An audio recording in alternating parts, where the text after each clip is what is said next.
I dropped out of school to support my boyfriend, Sean Carter, through his PhD, but after he achieved success, he cheated on me with a female student and divorced me. After a car accident, I was reborn. Returning to the day I decided to drop out of school, I stormed into the principal's office and said firmly, "Sir, I'm not dropping out." The principal adjusted his glasses and looked at me. "You're Emily Brown, right? Fine. You can stay. But first, you'll need to pay the $8.904.90 in outstanding tuition and fees." He glanced disdainfully at my faded school uniform and added sarcastically, "When you aced the entrance exam, we thought we were bringing in a golden phoenix. Who would have guessed that in just 6 months, you'd plummet from first place to 500th? While the principal continued his tirade, my grandmother, Helen, burst into the room, carrying a large woven sack. Without a word, she began shoving all my belongings into it, declaring, "If she's not going to school, these can be sold to the recycling station." The principal smirked and remarked, "Mrs. Brown, that's not the best way to phrase it. And about the tuition, Emily was in the top 10 for the entrance exam. We only waived the fees because of that." My grandmother retorted, "You waived the fees because she was supposed to get into a top university. Now, she can barely qualify for a decent community college." Back in middle school, I had excelled, achieving top scores. But high school was different. The curriculum was harder, and success required both talent and time. While other students attended evening study sessions, I worked night shifts at a convenience store. While they went to early morning classes, I delivered milk. All the money I painstakingly saved was spent by my so-called brother, Jake, on video games. As my grandmother and the principal argued, they completely ignored me. I grabbed the sack from her hands. "I'm not dropping out," I shouted. Helen, who had just been scolding the principal, turned her wrath on me. "What do you mean? You're not dropping out? Your father just died. We have no income. And your brother still needs to go to school. What are you going to do? Be as unlucky as your dead mother?" Furious, I shouted back, "Jake isn't even my real brother. You brought him here to maintain some imaginary family legacy. You don't even care if your own granddaughter goes to school." My voice was loud enough to attract attention. Teachers from the neighboring math department gathered at the door. Intrigued by the unfolding drama, Helen's lips trembled with rage. "Are you trying to kill me?" she cried. I shot back, "You seemed perfectly healthy when you hit me yesterday." I realized that if I wanted to stay in school, my only option was to expose the truth. High school students usually have too much pride to show their struggles. But I wasn't the same anymore. A nightmare-like decade had taught me that survival mattered more than dignity. I knelt in front of my grandmother, pulling up my sleeves to reveal red welts on my arms. "You're forcing me to drop out and marry some old man for his money? You mean that 40-year-old Joe Miller who can't even feed himself? I won't do it. Please, just let me stay in school. If I get into college, I promise I'll support this family." In my previous life, I dropped out, was forced into marriage, and ran away after injuring Joe. I stole an ID card and fled to the city, where everyone assumed I was working in a factory. Only Sean Carter found me, delirious with fever, desperate for love. I believed his lies, worked odd jobs to support him, and helped him get into South University. Why couldn't I go to college for myself? Supporting a selfish man had been pointless. This time, I was determined to fulfill all the dreams I had abandoned and make those who exploited me pay. The teachers, stunned by my story, didn't expect me to be so pitiful. Mr. Harris, the teacher who had recommended me for special admission, stepped forward. "Emily has been through so much," he said as he helped me up. Glaring at my grandmother, he continued, "Mrs. Brown, our school provided $5,000 in financial aid for Emily to enroll, and now you want her to drop out." I had never heard about the $5,000 before. Helen shifted uncomfortably under the judgmental stares of the teachers. She muttered, "Girls grow up and get married anyway. Isn't it better for them to have a husband who knows how to take care of them?" Mr. Harris snapped, "Joe Miller is 24 years old. Emily is only 16. What you're doing is illegal." Faced with mounting criticism, my grandmother finally relented. Fine. She won't drop out. But I'm not paying the tuition fees. I breathed a sigh of relief. But my grandmother, Helen, quickly grabbed my arm and pulled me aside. If you want to go to school, you figure it out yourself. Don't expect a single penny from this family. Her expression was fierce as she stormed off, leaving me standing there. Mr. Harris stepped protectively between us, watching her leave. But I was now alone, facing an office full of teachers. The principal seemed to snap out of his moment of sympathy, realizing the situation. Wait a minute, he said, as if suddenly recalling something important. She still owes tuition and fees. This isn't something we've dealt with before. If the debt isn't paid, it falls on the administration to sort out. Mr. Harris, undeterred, spoke up. We'll waive whatever can be waived. I'll personally cover the rest, he said, patting my shoulder reassuringly. Turning to the principal, I asked, if I manage to get into Harvard, can the remaining fees be waived? The principal, who was in the middle of taking a sip of water, nearly spat it out. Harvard? Are you serious? This school considers it a miracle if we get a single student into a top-tier university like MIT. And you're talking about Harvard? I wasn't able to study before because I didn't have time, I explained. But his skeptical look made it clear he didn't believe me. Fine, he said, shaking his head. Next week's final exams will tell the truth. Take a look at your scores before you start making such bold claims. Even Mr. Harris seemed doubtful, though he tried to encourage me. Emily, don't stress about the fees. If you really feel guilty, you can repay me after you graduate and start working. I nodded silently.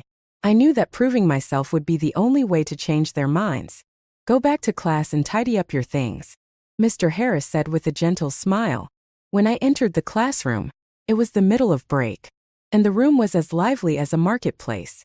But as soon as I dragged the woven sack into the doorway, the noise stopped, and everyone stared at me like they had pressed pause on a remote. I walked over to my old seat, but someone else was sitting there. It was Dylan Reed, a boy who fancied himself the class comedian, but more like a cheap knockoff. His face twisted in annoyance as I approached, and he gestured to the desk, which was covered with his tattered books, literally falling apart. Why are you back? He sneered. With your grades, you might as well drop out. You couldn't even get into a community college. I looked at him calmly. Move your stuff. Dylan clearly wasn't expecting me to talk back. His face turned red with anger. If you're dropping out, then do it already. Go get a job and save yourself the tuition. The room erupted in laughter. The humiliation of a former top 10 student like me seemed to bring them an extra dose of joy. I slammed my books onto the desk with a loud thud. At least I got into this school based on my grades. I shot back, my voice steady. Not like you, who had to buy your way in. The room went silent. The first rule of fighting back against bullying is to aim for the leader. Dylan's face twisted in anger and nervousness. Everyone knew he had cheated his way through every test using his phone. But no one dared to say it out loud. Until now. I don't know what you're talking about, he sputtered, his voice rising. You're just mad because no one likes you. No wonder everyone says you're. I cut him off before he could finish, my tone deliberately mocking. Oh, so that's what they say about me? Interesting. My words hit their mark. Dylan was fuming. His face flushed. Before he could retort, the bell rang. Our English teacher, Mrs. Harper, nicknamed the Terminator, strode into the room. Her scowl was enough to make everyone's hearts sink. Her mood was clearly sour, and the class braced themselves for another one of her infamous rants. It's bad enough that this class scores lower than the other sections on every test, she began, slapping a stack of papers onto her desk. Some of you can barely scrape together a 40 on an exam that requires no more effort than throwing rice on a scantron and letting a chicken peck the answers. Today, we're going to fix that. One mistake in the dictation, that's 100 points off. Her fiery gaze swept the room. You, she barked, pointing randomly. And you, come up to the board. Dylan, sensing an opportunity, raised his hand. Mrs. Harper, Emily said she knows how to do it. I froze as his malicious grin spread across his face. It was obvious he wanted to embarrass me in front of everyone. He said I could do it? That's hilarious. Has he forgotten what happened last time he tried writing on the board? Our English teacher, Mrs. Harper, was already annoyed with my poor grades. Seeing my incomplete and unverified exam sheet made her even angrier. Emily Brown, if you mess up even one word, you'll write it out 200 times for me. Dylan Reed chimed in, eager to add fuel to the fire. Mrs. Harper, I want to try too. I glanced at Dylan and gave him a small smile. His face froze in surprise, clearly not expecting me, someone who usually kept quiet, to challenge the Terminator. Mrs. Harper impatiently gestured for us to come to the board and start the dictation. First, I wrote slowly, deliberately. Dylan sneered, practically gloating. If you can't do it, just admit it. Save us all the trouble. But soon, his mocking stopped. The words got harder, and I picked up speed, my memory sharp and precise.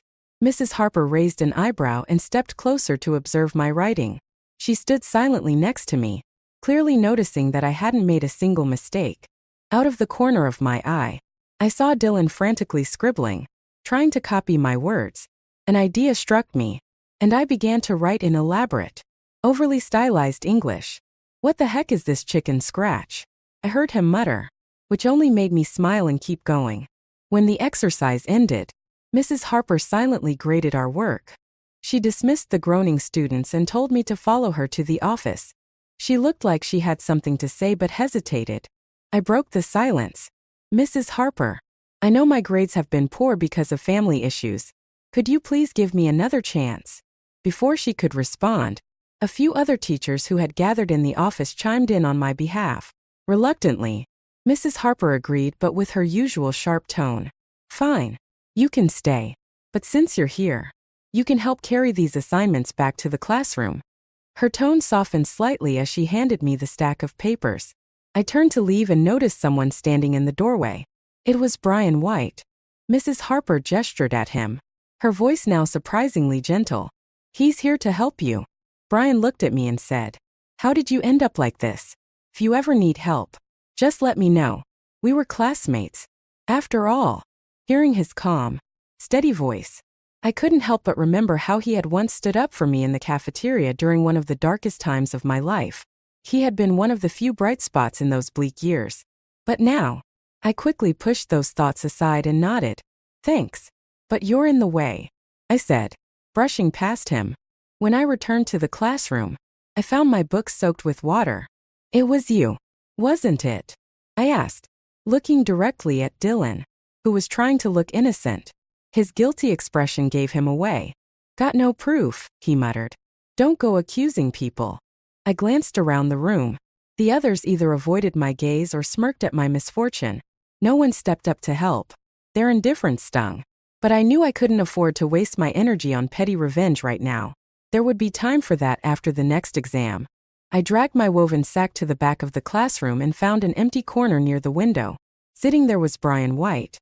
Brian was known as the Scholar King.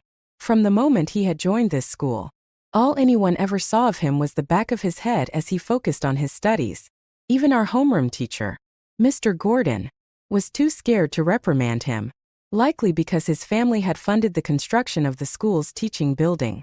I remembered the kind boy who had defended me in the cafeteria, and wondered how he had become so distant. Most people avoided Brian, but there were no rumors of him being a bully. As I sat down, the noise of my movements seemed to catch his attention. To my surprise, Brian opened his eyes.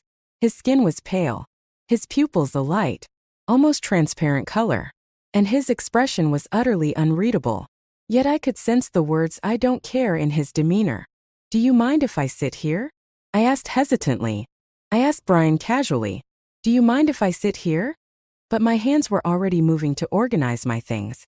His voice was low and calm, like a gentle stream. You've already settled in before asking me. I smiled. That's because I know you're a good person. Brian, still a teenage boy despite his aloof demeanor, turned slightly red at the ears. His voice, however, remained cold. Don't disturb my sleep. When I glanced up, I noticed the shocked expressions of the girls sitting nearby. Their faces were filled with disbelief. Oh my God. Brian didn't push her away? How can she sit next to the school's golden boy? Whispers spread across the classroom. One girl muttered, If it were that easy, I would have sat there myself. The commotion didn't bother me until I saw Sean Carter enter the room. He hadn't been in class earlier. Word was he'd been preparing for the upcoming English competition. The school had only one spot, and he was the favorite to take it. I couldn't help but feel bitter. Why should this spot go to a guy like him? Later, during dinner time, the classroom was mostly empty except for me and Sean. As soon as I walked in, he stood up and approached me. "Are you okay? I can grab some food for you from the cafeteria," he offered. I stared at him steadily, my eyes unblinking. This was the moment in my previous life when Sean and I had begun to develop feelings for each other. Two lonely people, one an orphan, the other practically abandoned, had found solace in each other. I still remembered the way he had vowed to get into a good college to prove wrong all the people who looked down on him. I also remembered how he cried when he decided to repeat a year of school. And, of course, I would never forget the way he had emotionally manipulated me, forcing me into a divorce later in life. How much of his kindness back then had been genuine, and how much had been calculated? Before I could respond, a voice cut through the room. "Oh, look at you. Playing house. The two of you. Broke as can be. Pretending to date like you're in a romance movie." It was Lindsay Chun, drawing out her words dramatically to get a laugh from her little group of friends who had just entered the classroom. Lindsay, with her curled hair and delicate features, was notorious for being the class sleeping beauty. She could sleep through every lesson except the homeroom teachers. Now, holding her lunchbox, she smirked at me. "Bringing food is what dating looks like for you too?" Without looking up from my books, I replied casually, "Why do you know so much? Are you dating someone yourself?" My tone was light, but my words hit a nerve. Everyone knew Lindsay spent her days exhausted because of her late-night gaming sessions. And after high school, she'd fallen into an online relationship that ended with her getting pregnant before even graduating college. Her face darkened, clearly not expecting me to strike back. Furious, she stormed toward me, grabbing from my books to throw them. I shoved her away without hesitation and looked coldly at Sean, who stood frozen nearby. He always valued his pride too much. Anytime things got messy, I was the one who had to deal with the fallout. He stayed clean while I got blamed. Lindsay's friends weren't about to let her lose face. They rushed over, scattering the contents of my woven sack everywhere. Enough. I kicked the desk aside and launched myself into the fray. Chaos erupted as books and bags flew, and within moments, the five of us were hauled to the office by our homeroom teacher, Mr. Gordon. Mr. Gordon, a math teacher with a stiff gait that made me suspect he suffered from chronic hemorrhoids, slammed his hand on the desk. "What's the matter with you girls? Fighting like this? We're supposed to be a prestigious academic class." His frustration was palpable as he glared at us, clearly at a loss for how to handle the situation. "Don't you feel ashamed of yourselves? If you don't want to study, just go home." Mr. Gordon's voice boomed through the office, and I, standing closest to him, couldn't help but rub my ears. "And you, Emily Brown." He pointed at me. "You're the worst. I try not to criticize the girls too much. But you? Your grades are terrible. Your behavior is disgraceful. And you've caused the class to lose how many conduct points with your fights, tardiness, and early departures." He went on to explain, rather loudly, that those points affected his monthly bonus. "I'm only doing this because I need to make a living too," he added. "I was late just once," I muttered defensively, "and I admit that was my fault. But the fight wasn't started by me." "Save it," Mr. Gordon snapped, cutting me off. He wouldn't believe me. Of course.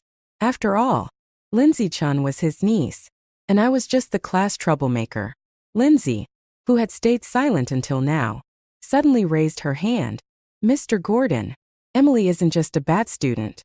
She's been trying to seduce Sean Carter. I was confronting her about it, and that's why she attacked me." Sean was one of the school's best prospects for getting into a top university, which meant he was directly tied to Mr. Gordon's bonus. The moment Lindsay said this, Mr. Gordon's anger flared. He picked up a book and threw it at me, though Mr. Harris quickly stepped in to block it. "Mr. Gordon," Mr. Harris said calmly, "accusations like seducing someone shouldn't be thrown around lightly. Shouldn't you ask Sean for his side of the story first?" Soon after, Sean was called into the office. Mr. Gordon's voice was sharp as he demanded, "Did Emily ask you to do something inappropriate?" This had never happened in my previous life, but I already knew exactly what Sean would say. True to form, he hesitated briefly before responding, carefully crafting his words to seem innocent. "Emily asked me to grab her some food from the cafeteria," he admitted. His face was pale, the same shade as his uniform. "I didn't mean anything by it." His explanation gained momentum as he spoke, trying to justify himself. "She also asked me some questions about homework." "What subject?" I cut him off abruptly. "English," he stammered, clearly caught off guard. "English?" I couldn't help but laugh. "You're telling me a former service worker who could easily converse with foreigners would ask you for help in English?" "Mr. Gordon, he's lying," I said firmly. "First, the food was for him, not me. Second, I've never asked him for help in English. My scores might not be the best, but I don't need his help." I refused to let anyone smear my reputation without fighting back. Out of the corner of my eye, I noticed Lindsay and her friends growing visibly nervous. "You, with a score of 25 in English, dare to say you're better than Sean?" Mr. Gordon grabbed the grade sheet and flung it at me, the bold 25 glaring back at me in black ink. I stared at it, then lifted my head. "Fine," I said, my voice steady. "Let's wait for the finals. See for yourself. Anyone can talk big." Mr. Gordon sneered. "If your English score doesn't meet the standard, you won't stay in this class. You'll be sent to the regular track." A challenge had been laid down, and I had no choice but to take it. Looking at the pristine English textbooks on my desk, my heart wavered.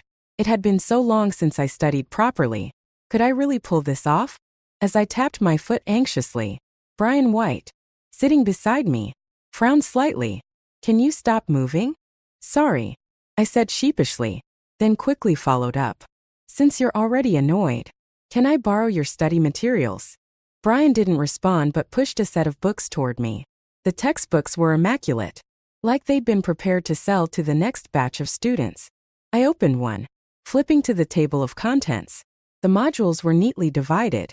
The purple sections were for second-round review for seniors, and the red sections were for first-round review. Each module included multiple-choice questions, reading comprehension, and task-based reading exercises. "Are you actually reviewing, or just flipping through books?" Lindsay's mocking voice rang out from across the room. Others, noticing how quickly I was turning pages, joined in the laughter. "Is this the legendary quantum reading method?" someone joked. "She's reading a book in 25 seconds flat. I think 250 suits you better," someone mocked. But I ignored it, focusing on the book in front of me. In English, vocabulary is king.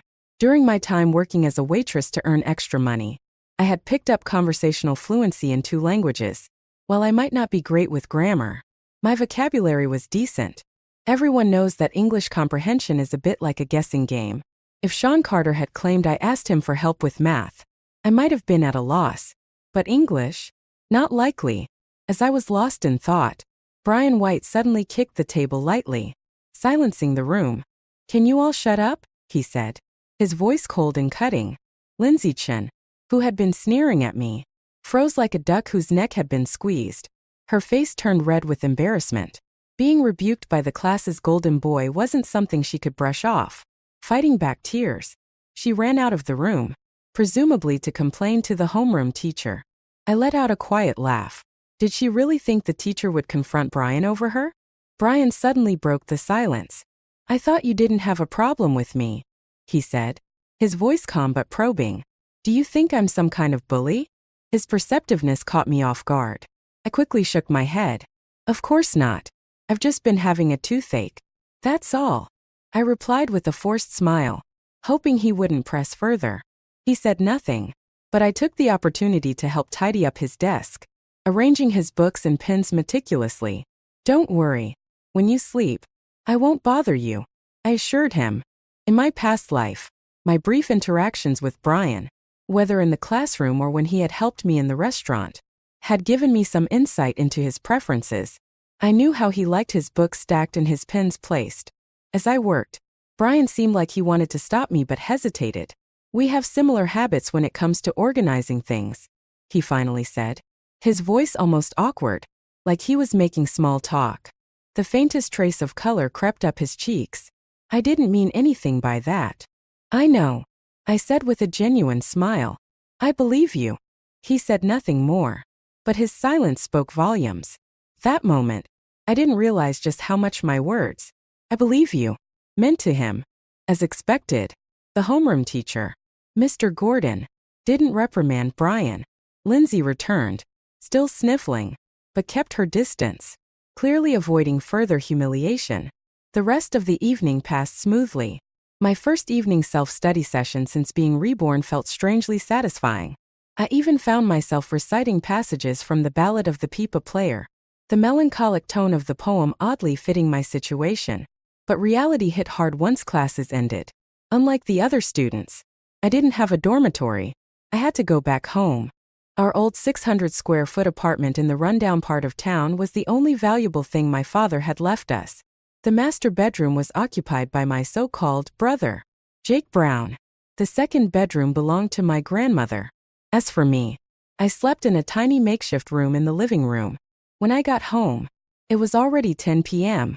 The house was filled with the sound of a girl's sweet laughter from Jake's computer as he played games.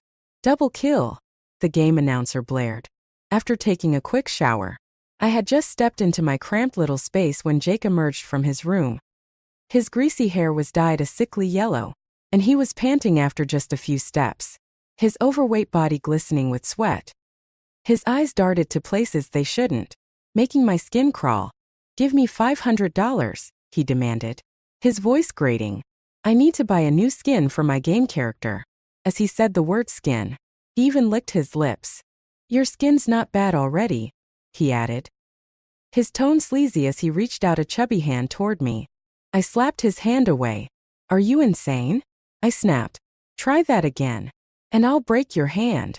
One simple decision, not dropping out of school, seemed to have triggered a butterfly effect, unraveling years of pent-up tension. "What are you afraid of?" Jake sneered, stepping closer. "It's not like we're related by blood." He lunged at me, trying to cover my mouth, but before he could touch me, my grandmother appeared out of nowhere, grabbing a table lamp. She smashed it against the back of Jake's head with a loud crack.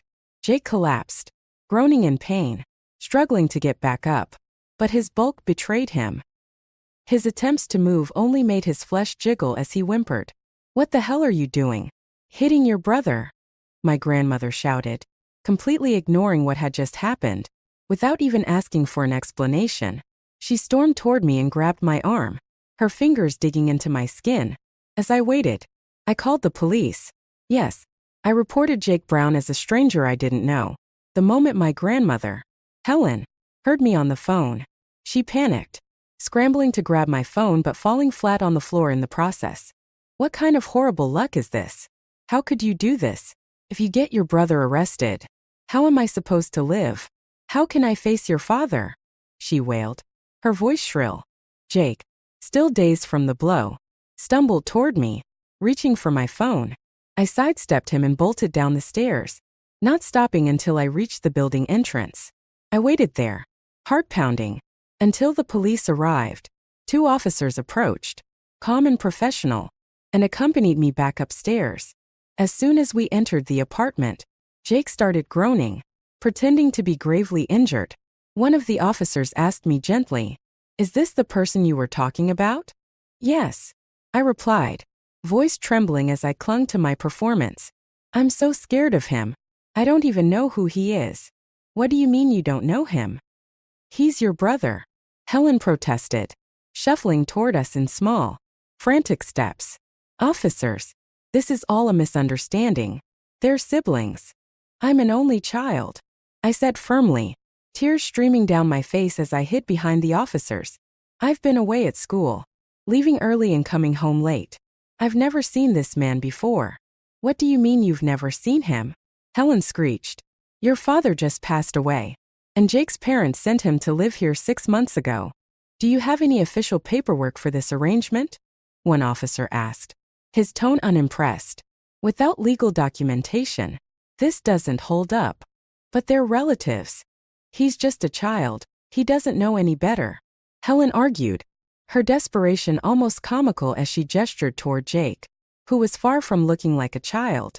I handed over evidence. A recording from my old, battered phone. The officers played the audio, which clearly captured Jake's threatening words. For once, Jake had nothing to say. Seeing that the situation wasn't in her favor, Helen softened her tone, pleading, Emily, he's your brother. You can't let them take him away. He's going to be a government worker one day. Government worker? I scoffed inwardly. Jake, who had barely managed to get through vocational school and was on the verge of dropping out, becoming a government employee? The idea was laughable. I ignored her tantrums as the officers escorted Jake out. Watching him leave, Helen realized I was no longer bending to her will. She grabbed my clothes, twisted them angrily, and spat. You're cruel. Fine. Don't live here anymore. This is your brother's house. Get as far away as possible. And don't expect a single penny from the Brown family. With that, she slammed the door shut, locking me out. I stood there, my belongings stuffed into a small bag, staring at the closed door of the house I had lived in for 16 years. Homeless and with nowhere to go, I wandered into a 24-hour KFC and spent the night there. In my previous life, I had run away from this home and never returned. Jake had gone on to inherit everything, including my grandmother's estate. But this time, I wasn't going to let that monster have it so easily. The apartment was legally under my father's name, and by law, I was entitled to at least half of it. Still, with final exams looming, I had to focus on more immediate concerns. Sighing, I opened the vocabulary book I had borrowed from Brian White and started studying under the dim light of dawn. By 5 a.m., I was fully immersed in my notes, repeating words and phrases to myself. At 6:30 a.m., for the first time, I skipped my usual part-time job and went straight to the early morning reading session at school. There weren't many students there yet, but one of them was Sean Carter. Unlike Brian, who excelled naturally, Sean had only been able to attend this school thanks to a sponsorship. He was the kind of student who had no choice but to study relentlessly to hold on to a fleeting chance of success. Back then, I had admired his determination. I remembered how he had promised to get into a good college to prove everyone wrong. I also remembered how, years later, after earning his PhD, he refused to marry me. I admired Sean Carter for his relentless drive and how harsh he could be on himself. For 9 years, through 4 degrees, he had pursued his PhD with single-minded determination. When he finally achieved it, our relationship seemed stable. I had waited so long for that moment. Quiet and composed, Sean had once told me, Emily, I hope we can spend the rest of our lives together. But when the time came, his response was, I need to think about it. That thinking stretched on for 3 years. Sean graduated and moved on, while I was left behind. It wasn't until I miscarried, emotionally wrecked, that I cornered him. You told me we'd be together forever. Why did you change? Why? I had screamed, my voice full of despair. I couldn't accept it, couldn't believe it. Our home, once whole, was now split into 2 irreconcilable parts. Sean, the ever-polite and eloquent professor who could chat casually with cafeteria staff, no longer spoke a word to me. To everyone else, it was common knowledge.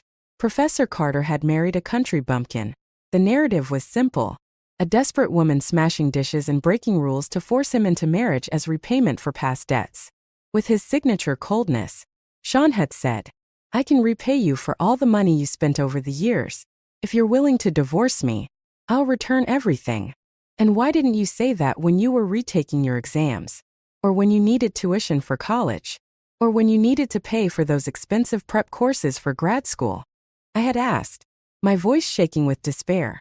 Now that you've made it, you just brush me off like this? Am I supposed to lose everything? 30 years old, bitter and seething, I walked out of the house and was hit by a car. That life ended in an instant, and all those memories came flooding back. Now, watching Sean skip breakfast without so much as a glance in my direction filled me with disgust. He had the gall to approach me after class, though, with his typical composed demeanor. I'll talk to Mr. Gordon about yesterday's bet, he said, looking down at the book in my hand. Is that Brian White's book bag? Don't get too close to him. We're not like them. Not like them. I repeated, my tone sharp. What does that mean? Are poor people automatically supposed to be noble and virtuous? I knew Sean's sore spots and wasn't afraid to jab at them. He turned pale, visibly unsettled. About yesterday, he began, his voice weak, self-serving and exploitative. That's your motto, isn't it, Sean? The real difference between us is that we don't walk the same path. I shot back. Before he could respond, footsteps echoed in the hallway as students began to filter in. This is my seat, Brian said, arriving earlier than usual. His tone was calm, almost indifferent, but the words were enough to send Sean scurrying away like he'd been gravely humiliated. I watched his retreating figure, a mix of satisfaction and pity in my chest. Final exam prep week flew by in a blur. It was a week of near-endless self-study, leaving everyone exhausted but focused. The mental strain was so intense that snacks became a necessity. Some girls' desks resembled mini convenience stores, filled with enough food to last an entire semester. Mine, however, was the opposite. Not only was it far from a snack-laden paradise, it was practically barren. This week, I finally learned what it felt like to run on empty, both figuratively and literally. Brian, looking groggy from sleep, arrived with a strand of hair sticking up stubbornly. The disheveled look somehow suited him perfectly. Sorry, I mumbled, chugging a cup of hot water to calm my stomach. With only $200 to my name, I was budgeting tightly. That money had to last me through meals and consultations with a lawyer about my inheritance rights. For now, I was surviving on one meal a day and sheer willpower. You should eat more during finals, Brian muttered. Irritated, he rummaged through his bag and pulled out a piece of bread, handing it to me. When I hesitated, he frowned impatiently. I bought it myself. If I gave you something from my desk, it would disrespect the people who gave it to me. Brian's words were unusually plentiful today. It explained why his desk was stacked with food like a warehouse. Gifts from people he didn't seem to care about. He never gave anything away, but neither did he eat most of it. No wonder so many people secretly admire you, I said as I bit into the bread. If you can't say something nice, don't say anything at all, Brian snapped, his head already lowered as if preparing to sleep again. Still, the tips of his ears turned red at my comment. Maybe I can help you with math, I offered, half seriously. I genuinely wanted to repay Brian for his kindness, since he had plans to study abroad. His English couldn't possibly be poor. Meanwhile, I had gained some confidence in math after my recent study sessions. Brian silently opened both of our previous test papers. One had a glaring red 25, mine, and the other a 66, his. Even though my math is terrible, are you sure you want to tutor me? I asked. I was actually pretty decent at math in middle school. You know. Do you believe me? Time passed quickly as I continued mooching off Brian's bread every morning. Soon enough, the day of the finals arrived. The moment I walked into the exam hall, I was greeted by Mr. Gordon's piercing death glare. The seating arrangement was based on academic rankings, and as the lowest-ranked student in my class, I had been placed with the general track students in the lab. A girl with a bob haircut sitting next to me poked my arm. Let's help each other out. Okay, she whispered. Before I could respond, Mr. Gordon's stern voice cut through the air. Some people need to stop thinking they can cheat so openly. I'll be watching you closely. I raised my hand calmly. Mr. Gordon, I'd like to take my test near the front. The lighting is better there.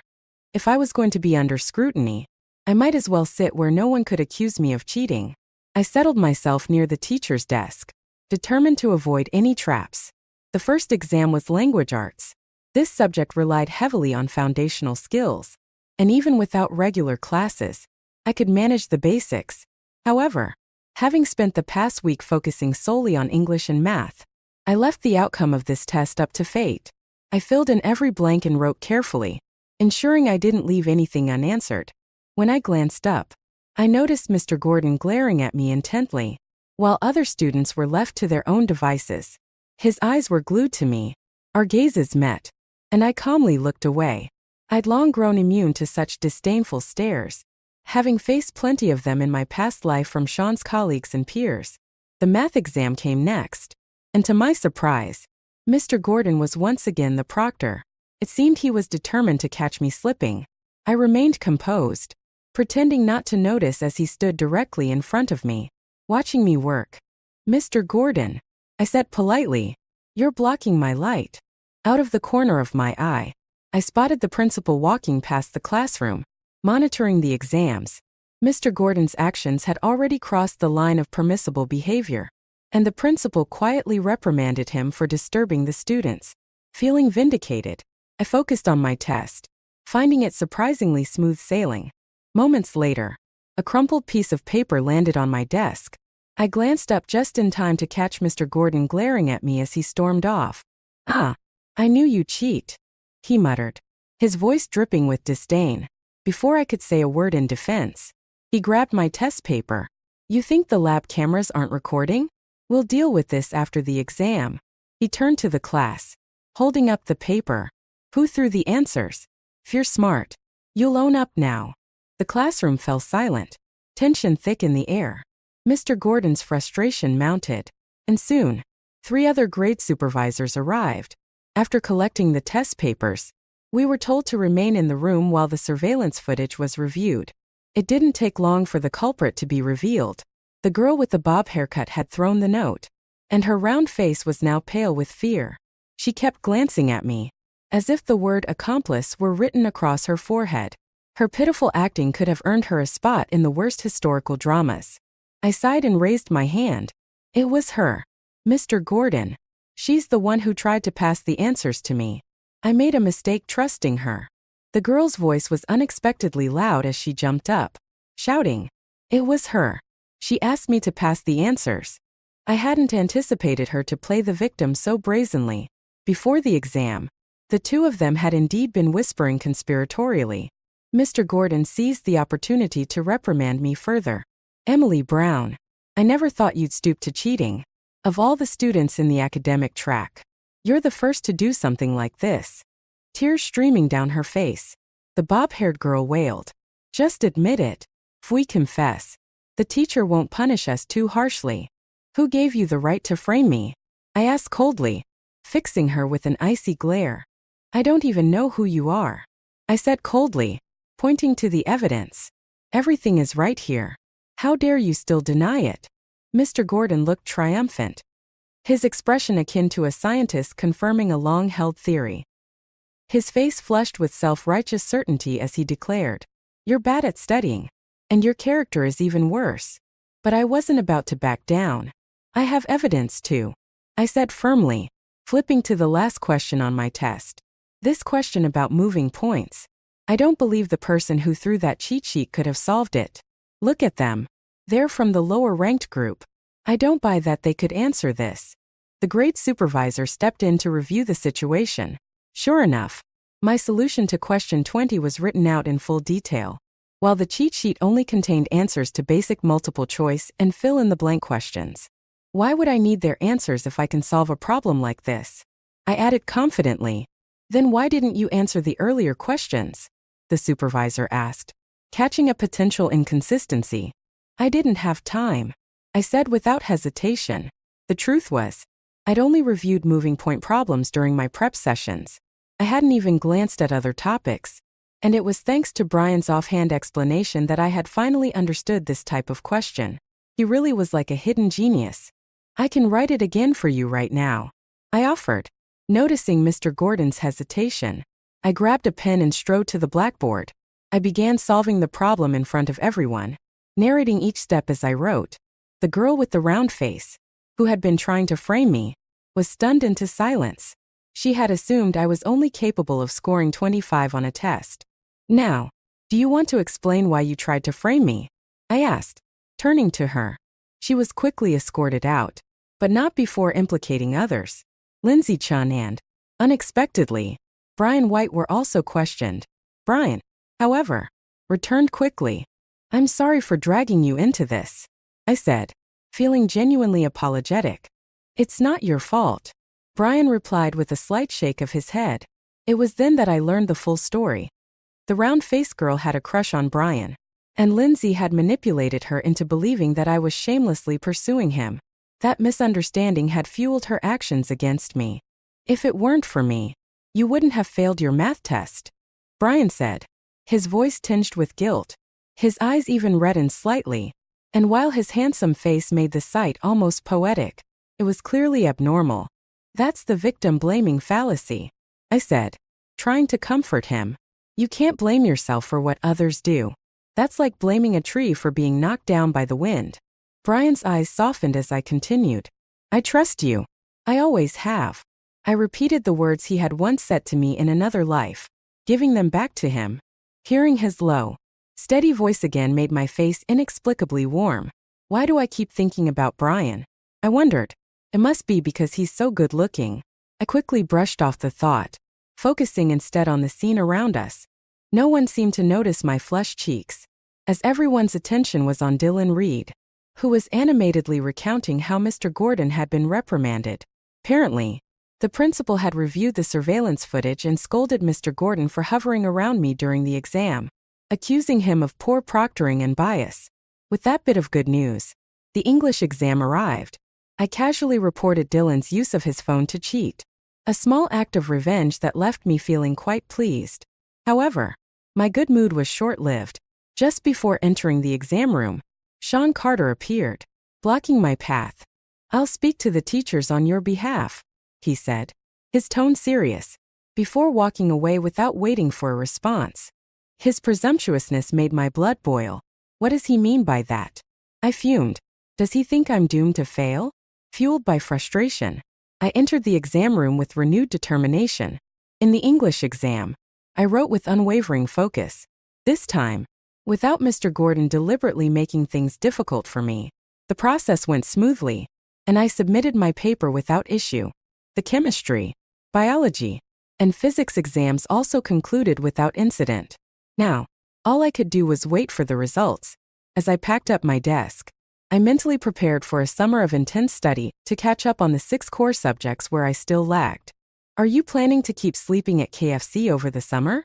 Brian White asked, surprising me with his rare initiative to start a conversation. Perhaps he still felt a bit guilty about the cheating incident. It's summer. I'll manage, I replied lightly, already planning to sort out my inheritance issues with the help of a lawyer. How about I tutor you? He offered after a pause. His voice measured, $200 per session. I blinked, momentarily speechless. The cheating incident wasn't your fault. You know, I said. But tutoring? Yeah, that might actually be helpful. Brian's gaze shifted to the math section of my desk, but I quickly pressed my hand over the exam sheet showing the glaring red 25. That was just a fluke, I muttered defensively. Brian nodded, handed me a phone number, and said, call me when you're ready. Awkward silence followed until I sheepishly admitted, I don't have a phone. Embarrassed, I pocketed the number, deciding I'd have to figure out a solution later.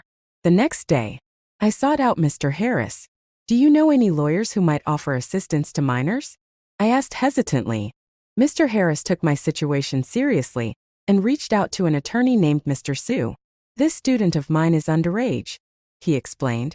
Please help her as much as you can. I couldn't help but feel grateful. Mr. Harris, I'll work hard and get into Harvard one day. You'll have to give interviews about how you taught me. He chuckled, brushing off my words as a joke.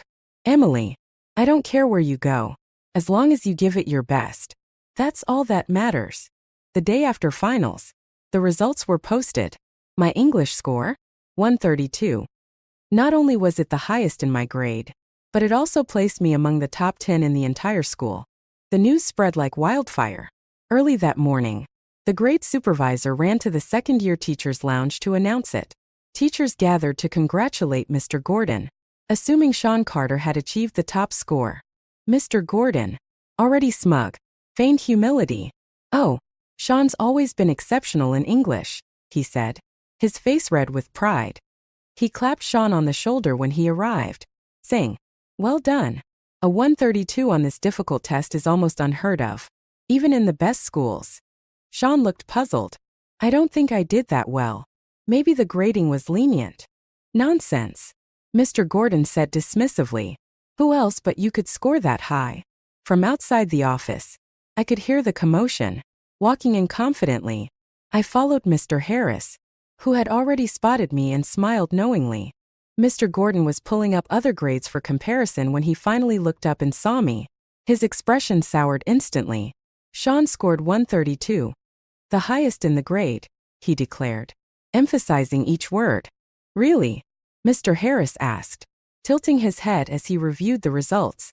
Mr. Gordon, perhaps you should check again. The grade supervisor, unable to stand by any longer, spoke up. Mr. Gordon, maybe take another look at the names. I already knew the truth from the way Mr. Harris had smiled at me. The results were read aloud. Language arts, 99 math, 40 English, 132 physics, 40 chemistry, 29 biology, 30. Congratulations, Emily, Mr. Harris said warmly, breaking the awkward silence. Your English score is outstanding. As for my math score, everyone in the room understood that Mr. Gordon's constant interference had cost me valuable time. Had I been able to finish, I would have easily secured a passing score. Mr. Gordon's face turned pale, then flushed red with frustration. This is impossible, he sputtered, his confidence shaken. This is cheating, Mr. Gordon declared, his face a mixture of disbelief and frustration. This exam was created by the Academic Research Department. There are no answer keys online. A nearby teacher, clearly unable to tolerate his outburst, whispered, There's no way the answers were leaked. The questions don't exist anywhere else. The room buzzed with murmurs as the teachers debated. Sean Carter stood frozen, looking as though he'd been struck by lightning. His face betrayed both shock and humiliation. Mr. Gordon, do you see it now? I said sharply. I didn't ask Sean for help, and I certainly didn't try to seduce him. In fact, I despise him. My voice trembled with anger as memories of my past life surfaced. The 10 years of emotional neglect, the pain of losing a child, and all the sacrifices I had made for him. The fury in my voice was unmistakable as I continued. This happened because you, Mr. Gordon, failed to investigate properly. Emily, don't worry. The supervisor interjected. We'll have Mr. Gordon apologize to you. I don't need an apology, I said coldly. All I want is to transfer classes. Sean, his confidence shattered, stumbled out of the room. Despite securing the top spot in the grade overall, he had placed second in English. For him, that was an unbearable blow. But this was only the beginning. In the next year, I would chip away at his reputation, turning him from a small-town academic star into a small-town failure. Determined to keep moving forward, I approached the English teacher. Thank you for your guidance recently, I said sincerely. I'd like to participate in the upcoming English competition. Is that possible? The teacher, pleased by my initiative, nodded enthusiastically. Of course. I've been impressed with your skills for a while, but there's only one spot available, and you'll be competing with Sean. When Mr. Gordon caught wind of this, he arrived with Sean in tow to intervene. One test score doesn't prove anything, he argued. Sean has been the top student in our class year after year. The English teacher hesitated, visibly torn, so I made a bold move. Let's have the grade supervisor, Mr. Bay, organize a live competition, I suggested. Mr. Bay, understanding the importance of fairness, agreed and brought in other English teachers to oversee the event. The news clearly hit Sean hard. His face contorted with a mix of pain and anger. What did I ever do to you to deserve this? He asked, his voice low and bitter. It's all for the school, I replied with an air of righteousness. The competition adds extra points for college applications, and every opportunity matters. You'll lose miserably, Sean said through gritted teeth. As word spread, other students gathered to watch. Some whispered cruel comments. She gets one good score and suddenly thinks she's the best? What a joke. Another added, she's probably cheating again. How else would someone like her dare to challenge Sean? The teachers distributed the test materials, TOEFL speaking prompts. We would listen to the prompts and respond in real time. A task that tested vocabulary and comprehension, but wasn't overly reliant on grammar. It was almost tailored for me. Sean went first, confident and well prepared from his prior competition training. He spoke fluently and performed well across all sections. His pronunciation was impeccable, and his vocabulary impressive. Even the English teachers nodded in approval. Lindsay-chan and her clique, gathered around Sean, laughed loudly. "Hurry up and get down from there. Emily, don't embarrass yourself," Lindsay jeered. "She's wearing those old clothes like it's a competition for beggars, not a real contest." Ignoring them, I raised my hand and stepped onto the stage. As I began speaking, my fluent English and advanced vocabulary immediately caught everyone's attention. I didn't just answer the questions. I infused creativity and flair into my responses, turning even the driest prompts into engaging narratives. Years of working customer service jobs hadn't been for nothing. When I finished, I glanced at the English teachers and saw their approving smiles. I knew I had secured the spot. "Sean Carter, in this life, I will clip your wings. You will not soar to college or beyond."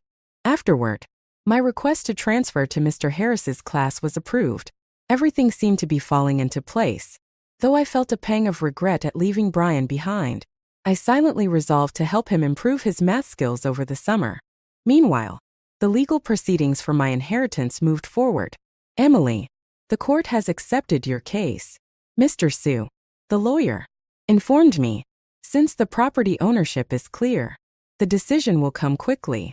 "That's great news," I replied.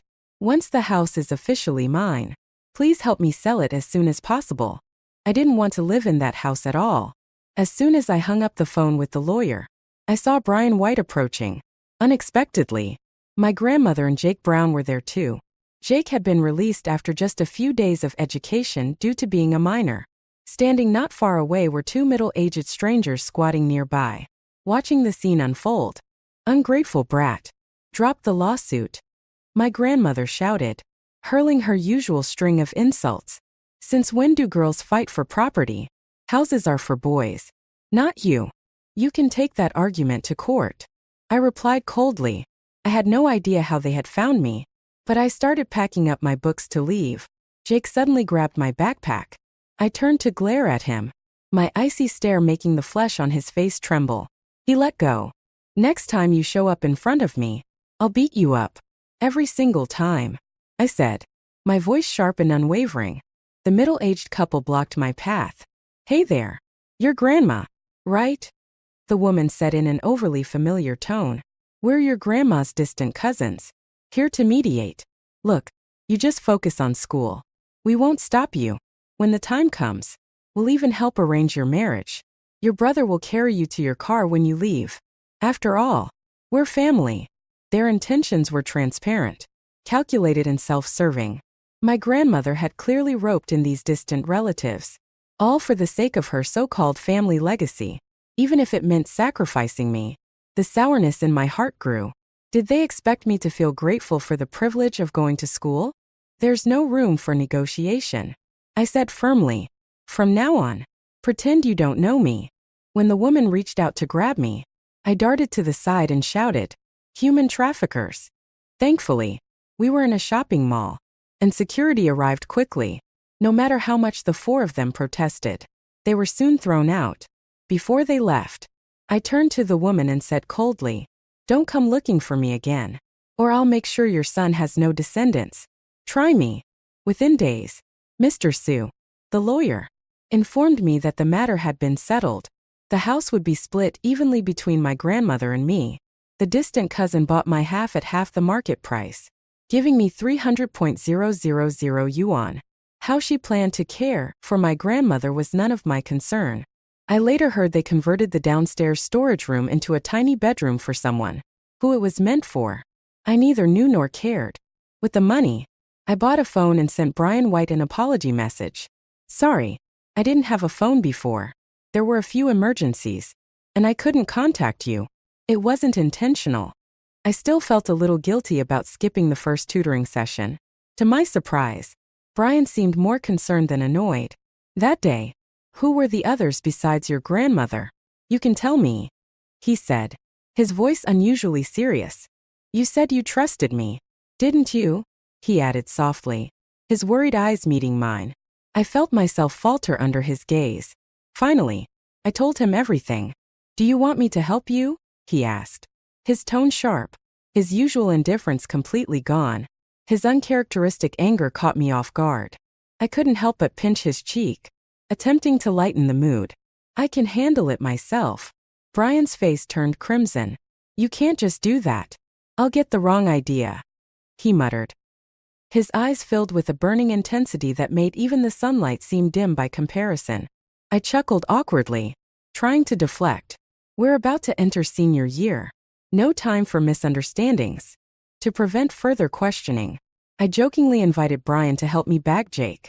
Brian reluctantly agreed, though his mood seemed unusually off that day. Please, let me go. Don't hit me anymore. Jake's cries echoed through the alley as we left him lying in a heap. Footsteps sounded in the distance, and Brian grabbed my hand, pulling me away quickly. I couldn't stop laughing. That was so satisfying. Thanks, Brian. You're welcome, he replied, his eyes sparkling as he glanced at me, but just as quickly, his usual calm demeanor returned, like a mask falling back into place. Time passed. Finals came and went, and soon, we graduated and started college. I'm waiting for you to explain this misunderstanding, Brian said as we finalized the number of tutoring sessions in the schedule. I rented an apartment and packed my daily review sessions with tasks, leaving almost no gaps. Effort determines your baseline. Talent defines your ceiling. Getting into a school like Tsinghua isn't something you can just wish for. It requires deliberate action. Before I knew it, summer vacation ended, and the new semester began. I had prepared a parting gift for Brian. We won't be desk mates next semester, so here's something for you, I said, handing it over. Brian looked up from his papers and tapped his test sheet. I didn't prepare any farewell gifts. You getting into a top-tier university will be the best gift for me. I smiled at him like a proud mother, trying to hide how pleased I was. Sure. You're like an old man now, I teased. Brian reached out and ruffled my hair. The next day, to my surprise, I ran into Brian in Mr. Harris's class. My dad's donating another building to the school, he explained casually. Might as well use the privileges while I have them. He unfolded a math test sheet and pushed it toward me.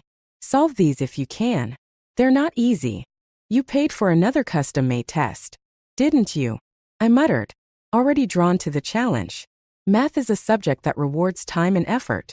What you put in is what you get out. I couldn't resist seeing where I stood, so I dove in immediately. Escaping Mr. Gordon's class was a blessing. In Mr. Harris's class, Brian and I studied under a more self-directed model, while the class material was less intense than the elite track. Mr. Harris encouraged independent study, setting tasks for us to complete on our own, and offering targeted help during evening sessions. The approach suited me perfectly, and I watched my grades climb steadily. Each exam brought me closer to catching up with Sean Carter. What thrilled me even more was seeing Brian's progress.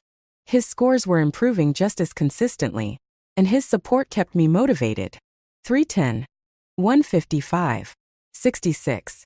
Serena recited my rankings from the last 3 exams as if they were a chant.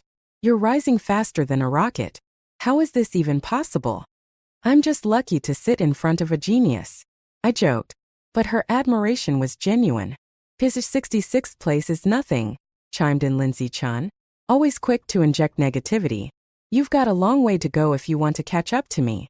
Even in our own classroom, there were always people who couldn't resist being spiteful. Why don't you keep your comments to yourself? Lindsay, Serena shot back. And you, Lindsay's little minion. What's your rank? Huh. Zoe Reed, Lindsay's short-haired sidekick, smirked. At least I don't brag about going to Tsinghua when I've only managed 66th place. I may not make it to Tsinghua, I replied calmly, but I'm still leagues ahead of you. I turned to Lindsay. How about a bet? Next exam, whoever ranks lower has to stand at the school gate and shout, I'm a loser. 3 times. Lindsay hesitated. Her grades good enough to know my rapid progress was a real threat. Afraid? I teased, using just enough goading to bait her. Who's afraid of you? She snapped. Fine. A bet's a bet. Pulling Serena along, I walked back into the classroom. Brian was still napping at his desk, looking far more refreshed than he had in previous semesters. At least now he could stay awake in class. Serena, clearly still fuming from Zoe's snarky comments, buried herself in solving problems. Her gossip forgotten. "You're definitely going to surpass Sean Carter this time," Brian said softly, his voice calm but certain. He knew better than anyone how hard I'd been pushing myself. I had compressed 2 years of high school coursework into 1 semester, planning my time so rigorously that even drinking water was scheduled. "I won't fail," I said firmly. I couldn't afford to. Not with the college entrance exams on the horizon. The mock exam will be brutal, but I'm ready. Beating Sean is my main goal. Taking down Lindsay is just a bonus. I clenched my fists in determination, but Brian caught one of them in his hand. "You can study for revenge if that's your motivation," he said, his voice uncharacteristically gentle. "But remember, you're doing this for yourself, too. A good university will give you more options, and it'll help you leave behind the people who've caused you so much pain." His words struck a chord. Free motivational quotes. "Huh," I joked, trying to lighten the mood. "Got it. I'll keep fighting." When the results of the mock exams came out, Mr. Gordon's disbelief was almost comical. "The top score in the grade? From a general class? That's impossible." But the name on the results didn't lie. Emily Brown. Even Mr. Harris, who had grown used to my meteoric rise, couldn't help but smile. "One more semester. 130 days to go," he said. "At this rate, I wouldn't be surprised if we send a student to Tsinghua. Not bad for a special recruitment student." "Huh," another teacher joked, earning a round of chuckles. "Look at these scores. Getting into Tsinghua or Peking University won't be a problem at all," one of the teachers exclaimed, marveling at my results. "Ever since Emily joined Mr. Harris's class, everyone's study habits have improved. Congratulations." Hearing compliments that should have been directed at him, Mr. Gordon's face twisted in frustration. The prestigious title of Tsinghua student's homeroom teacher had been snatched away from him. Unable to accept it, Mr. Gordon stormed off to find Sean Carter. "Sean, you were always better than him before. You were specially recruited too. There's no reason he can get into Tsinghua while you can't," Mr. Gordon said, his voice full of expectation. But Sean looked utterly defeated. The pressure was crushing him. As I walked past, I kept my gaze straight ahead, ignoring him completely. Brian's advice to let go of revenge echoed in my mind. Maybe it was time to stop holding on to the past. However, Serena had other plans. She dragged me to Class 1, where Lindsay-chan turned bright red as we approached. "Lindsay, you haven't forgotten what you said, have you?" Serena asked pointedly. I just knew you'd fail," Lindsay stammered. "Your grades are bad, and your character is even worse." "Defeated loser," I interrupted, throwing Mr. Gordon's own words back at Lindsay. Brian was right. Sometimes it's good to throw out a cutting remark. It's therapeutic. This time around, my goal was to distance myself from the toxic environment that had surrounded me. The second semester of senior year brought 2 major events. "Congrats, Emily. You scored 1 point higher than the top student in the district on the 3rd mock exam," Serena exclaimed, ever the gossip queen. "And guess what?" she continued eagerly. "Sean Carter's grades are slipping fast. He's almost out of the top 100 now." Sean's inability to handle pressure was showing, but this time his self-directed harshness was backfiring. He wasn't punishing others. He was punishing himself. "Enough," I said, cutting off Serena's gossip. "There are only 20 days until the college entrance exams. Let's focus." "Brian, Serena, where are your test papers? Let me grade them for you," I teased, holding out my hand. Serena screeched in protest, but Brian remained as calm as ever. On exam day, as I finished the last question on the biology test, I felt the meaning of the word completion for the first time. Depending on others was futile. Only by relying on myself could I truly control my destiny. After the exams, I treated Brian to a farewell meal. "This time, it's a real goodbye," I said, handing him a carefully wrapped gift. Inside was a Switch console I had saved up to buy. Brian accepted the gift but then looked at me seriously. "So, are you finally going to explain that misunderstanding?" I froze. He still remembered. In the aftermath of my parents' divorce, I became a child without a home. I began. No matter where I lived or what happened, I was always the one being blamed. No one ever believed me. You were the first person to tell me. I believe you. Brian's pale skin flushed as he interrupted me. I like you. Be my girlfriend. The faint blush on his face made him even more handsome. But the wounds from my past life ran deep. I was terrified. I bolted. I don't like long-distance relationships. I blurted out. I'm sorry. Walking away. I regretted my decision. I should have just given him a basketball instead of a Switch. That would have been simpler. My frugal heart wept silently. After that meal, I threw myself into part-time jobs. Later, my mango orchard project unexpectedly became a sensation. I harvested a mango weighing 697 grams, the largest in the province. The school's official account cleverly spun the achievement into a celebratory post, circumventing the ban on publicizing top scores. The school went wild, celebrating with 3 days of fireworks and handing out mangoes to anyone who wanted one. As the big mango herself, I received the highest level of attention. What about Brian?